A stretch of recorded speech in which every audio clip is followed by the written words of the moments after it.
नमस्कार दोस्तों, धर्म रहस्य चैनल में आप सभी का एक बार फिर से स्वागत है। आज हम लोग एक बार फिर से गुरु शक्ति के अनुभव को आगे बढ़ाते हुए पढ़ते हैं इनके ईमेल पत्र को और जानते हैं उनके इस अनुभव के विषय में, जो कि साधिका ने पिछली बार भेजा था।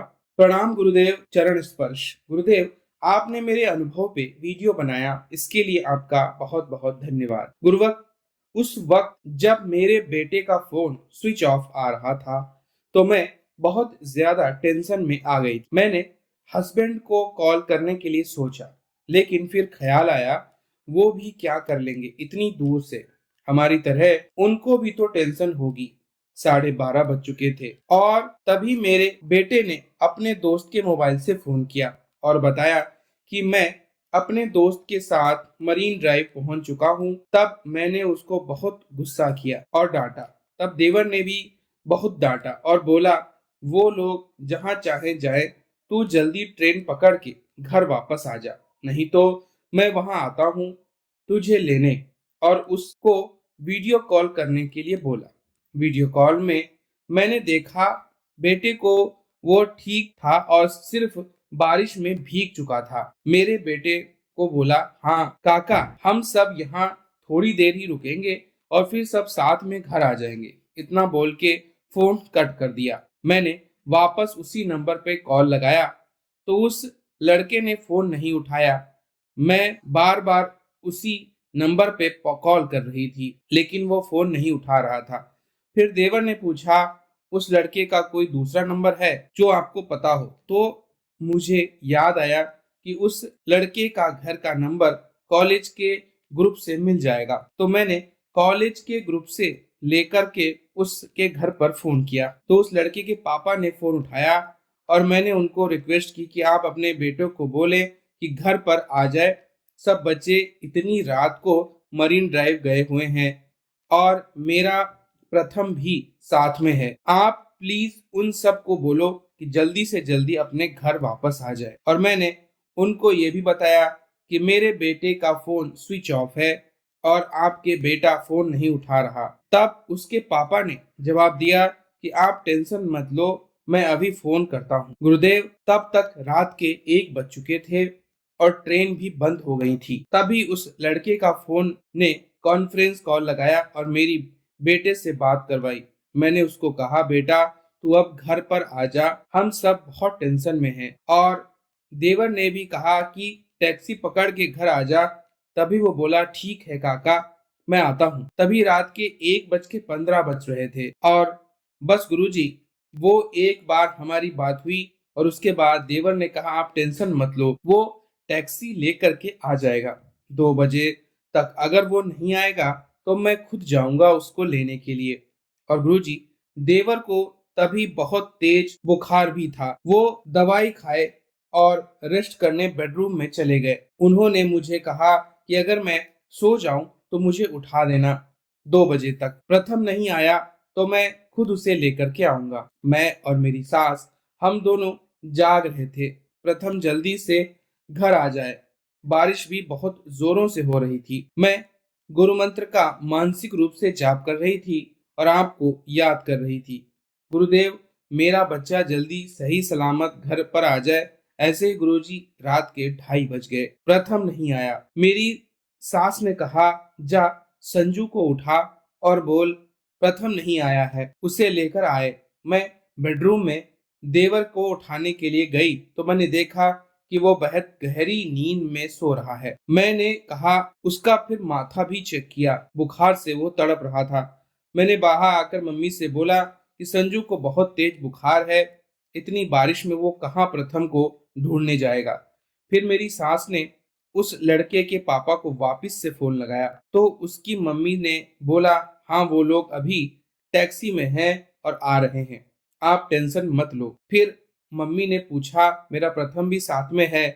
तो वो बोली, हाँ सब बच्चे साथ में ही हैं, अभी आ जाएंगे। फिर थोड़ी राहत हुई कि बच्चे आ जाएंगे। मैं और मेरी मम्मी इंतजार करने लगे और हम बार बार वो लड़के को फोन ट्राई कर रहे थे, लेकिन वो लड़का अभी भी फोन नहीं उठा रहा था। मैंने मन ही मन में गुरु मंत्र का जाप कर रही थी और ऐसे ही 3:30 बज गए, प्रथम नहीं आया। तो मम्मी ने वापस से उसके पापा को फोन लगाया तो उन्होंने कहा कि अभी तक कोई आया नहीं है, आप चिंता मत करो, मैं जाता हूँ बच्चों को लेने, जहाँ पर हैं मैं लेकर आऊंगा।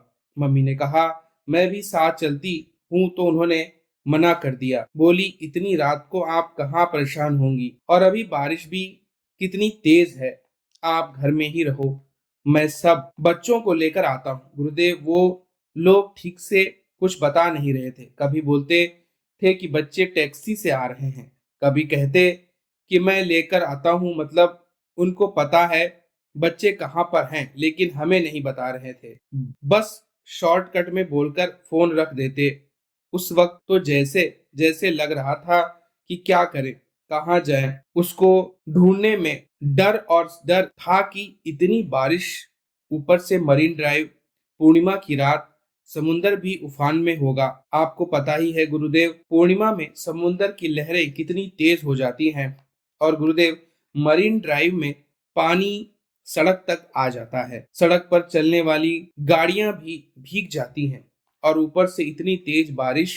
मम्मी भी बहुत चिंता में थी गुरुजी। मेरी सास को बीपी की तकलीफ है और डायबिटीज भी है, उनको हाई बीपी भी हो जाता है गुरुदेव। मेरी सास की जान बसती है मेरे बच्चों में, उनको एक खरोंच भी नहीं आने देती। अगर एक दिन भी बच्चे नहीं गए दादी से मिलने तो वो खुद आ जाती हैं बच्चों से मिलने। मुझे तो जैसे एक तरफ मम्मी की टेंशन, दूसरी तरफ देवर को भी बुखार आ रहा था, उनको भी उठा नहीं जा रहा था, और मेरा बेटा भी, वह कहाँ है, ठीक है कि नहीं, कुछ नहीं पता था। मैंने माँ से हाथ जोड़ के बोला, माँ मेरे बेटा जहाँ भी हो उसकी रक्षा करना, उसे सही सलामत घर जल्दी भेज दीजिएगा।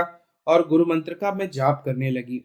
फिर मैंने आपको याद किया कि मैं आपकी सारी वीडियो देखती हूँ, उसमें जब साधक संकट में होते हैं, आपको पुकारते हैं, व्यक्तियों के सच्चे अनुभवों में मैं साधक उनमें बताते हैं कि मैंने आपको पुकारा और मेरी रक्षा हुई, आपका ध्यान किया और वो शक्ति वहां से चली गई।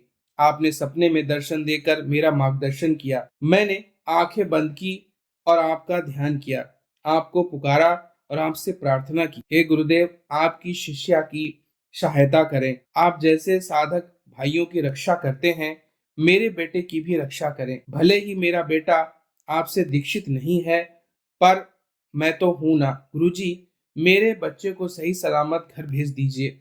और मैं रोने लगी। फिर उसके बाद क्या हुआ मैं अगले पार्ट में आपको भेजूंगी। गुरुदेव लिखने में कोई भूल हो गई हो तो क्षमा कीजिएगा।